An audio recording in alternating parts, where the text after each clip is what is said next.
application in what you do in terms of a solution like this and the opportunity to get a substantial return on investment.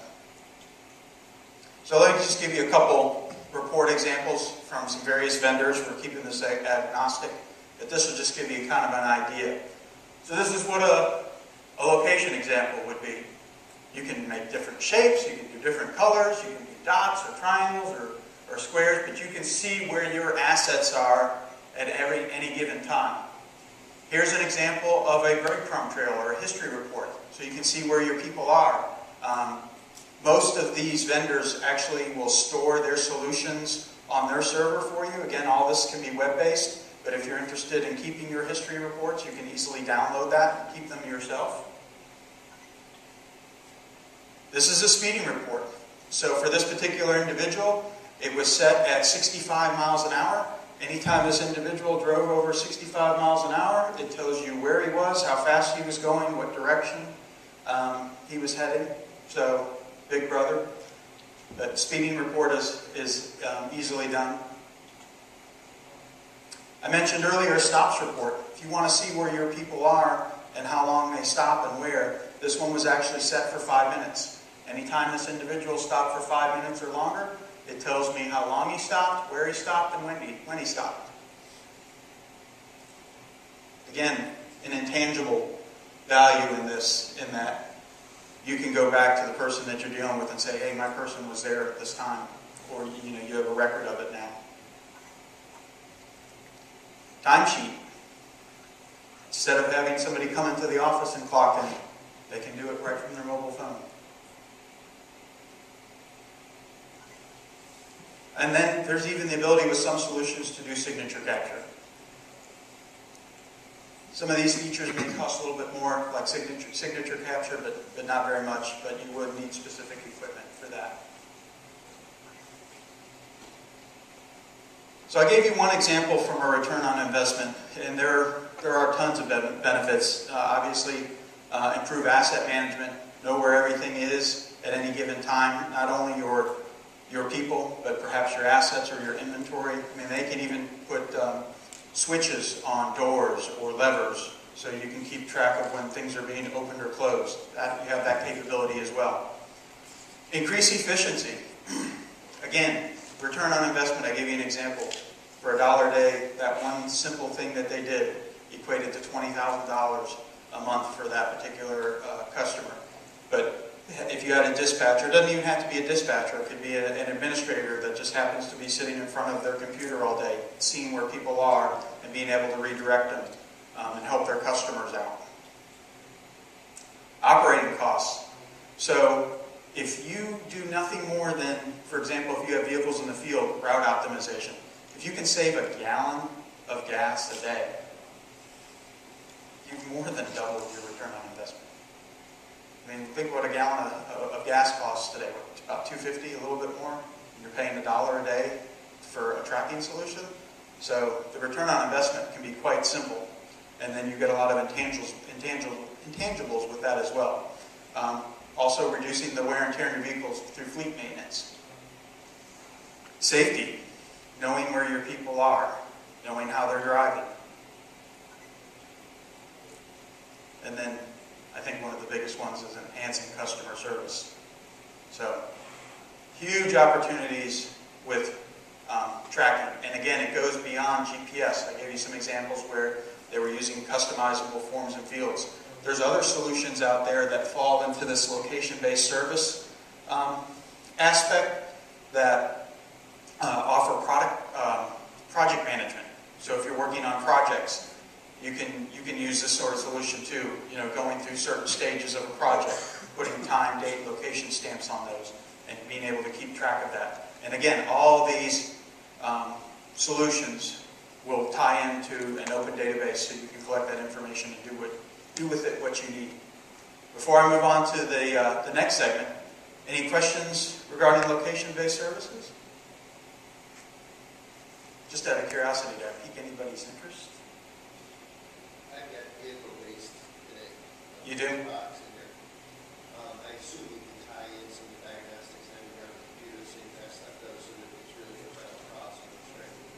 Yeah, great question. So he's using he's doing his tracking through an AVL solution where it's probably mounted in the vehicle. And did you say you were doing the diagnostics on the vehicle? You're not? Well, there are some solutions out there. One of them is called Turnpike, where you can actually use a mobile phone and it can plug into the diagnostics of the vehicle. So it actually is keeping track of what's going on with the vehicle in terms of mileage, RPMs, that sort of stuff. It's a little more applicable to larger vehicles, not cars, but over-the-road tractor trailers. But that, again, it's another example of a mobile device being used in a location-based service. And the AVL solutions like he's using, where you actually mount it into a vehicle and you're actually buying the hardware up front, usually requires a substantial upfront investment, but many times you can get your return on investment from that type of solution over the course of several years, where doing it from a mobile perspective, you're going to be paying monthly service for the wireless, etc., over a long period of time, but your initial investment may simply just be a mobile phone and the monthly wireless service, and then adding the location-based service, which again, can cost as little as $1 a day. We started probably 3 years ago with a folding-based system out of there. Mm-hmm. Is that all standardized now? Chipsets are the same, software is the same, it's a generic commodity pretty much everywhere? In terms of GPS? No. There's a lot of variability even within mobile phones. I think the Surfstar 3 GPS chipset is probably the latest and greatest, which actually does a pretty good job of tracking the dynamic movement around turns and corners and so on and so forth. In addition, mobile networks actually can work differently as well. Some of them have routable IP addresses, which help. Some of them don't. So there's some variability. And you actually bring up a good point too. As you think about these sorts of things, or any solution, one of the things that I would recommend as you're working with a carrier is reach out and find out who their solution consultants, some call them solution engineers or data consultants, but those people typically deal with small, medium-sized, or enterprise businesses day in and day out, and work with specifically solutions versus walking into a store. I'm not taking away anything from those people that work behind the counter, but they tend to deal with consumers a little bit more.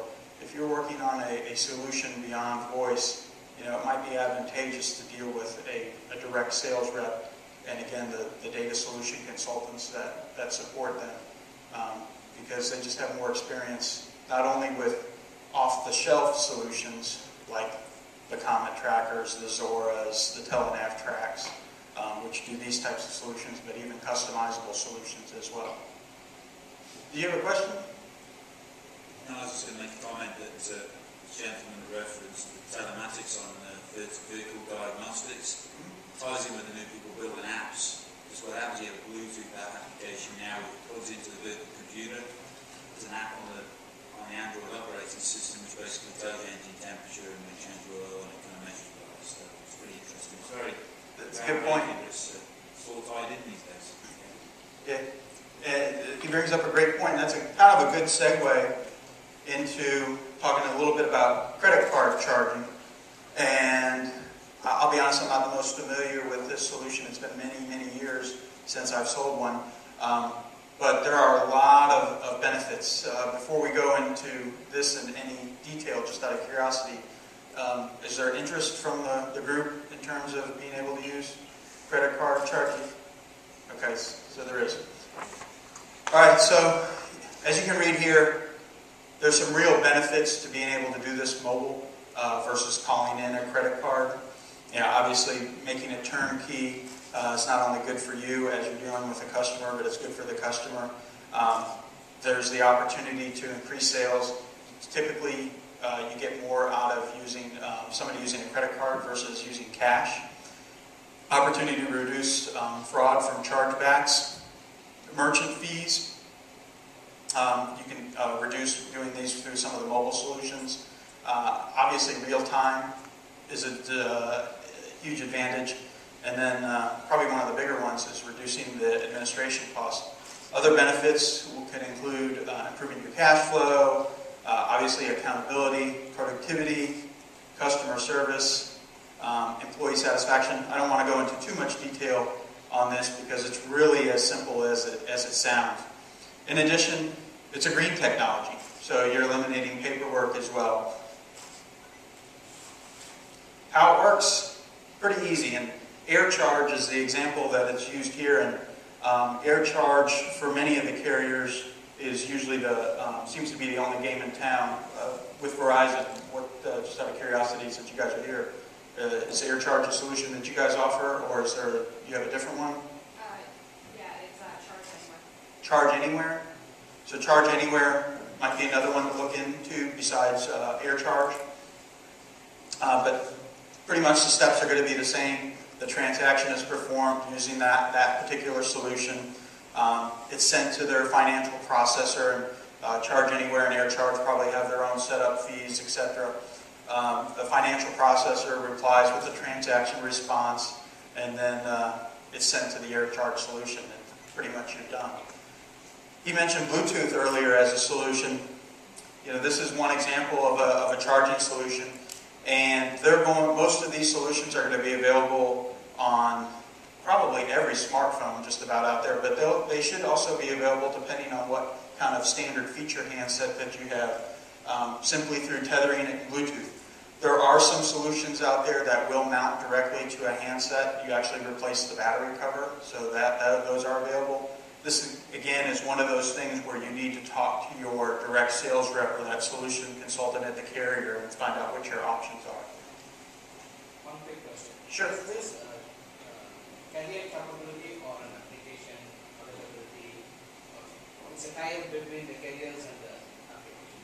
How it works? Great question. So it's probably dependent on the carrier. Some carriers will offer billing through their own wireless bill. So you can actually set it up through the carrier themselves, and then there'll probably be some solutions where you would actually deal directly through the vendor in terms of credit card charging. So you would get a separate bill. So again, to reiterate his question in terms of is this something that I do through the carrier or something that I do out of my own?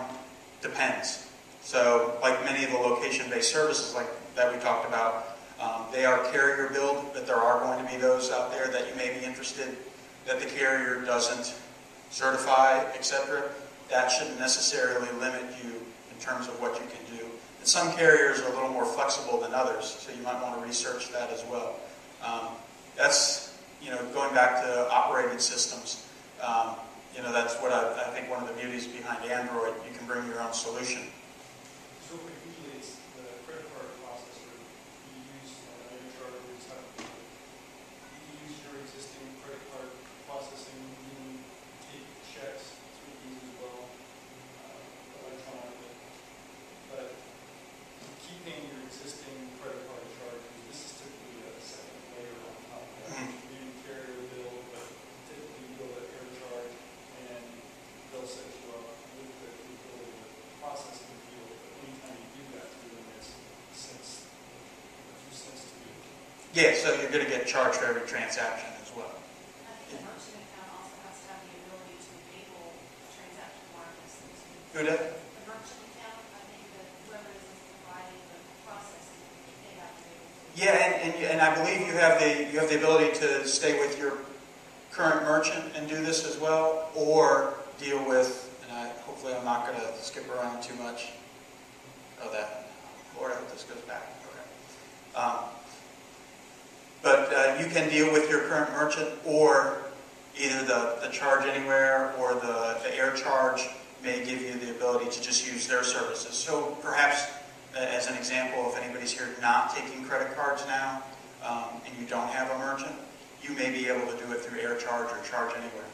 And Yeah. sometimes there's not a hardware cost involved. If you don't mind manually typing in credit card numbers and or check numbers, you can eliminate the hardware and still use some of these third-party applications.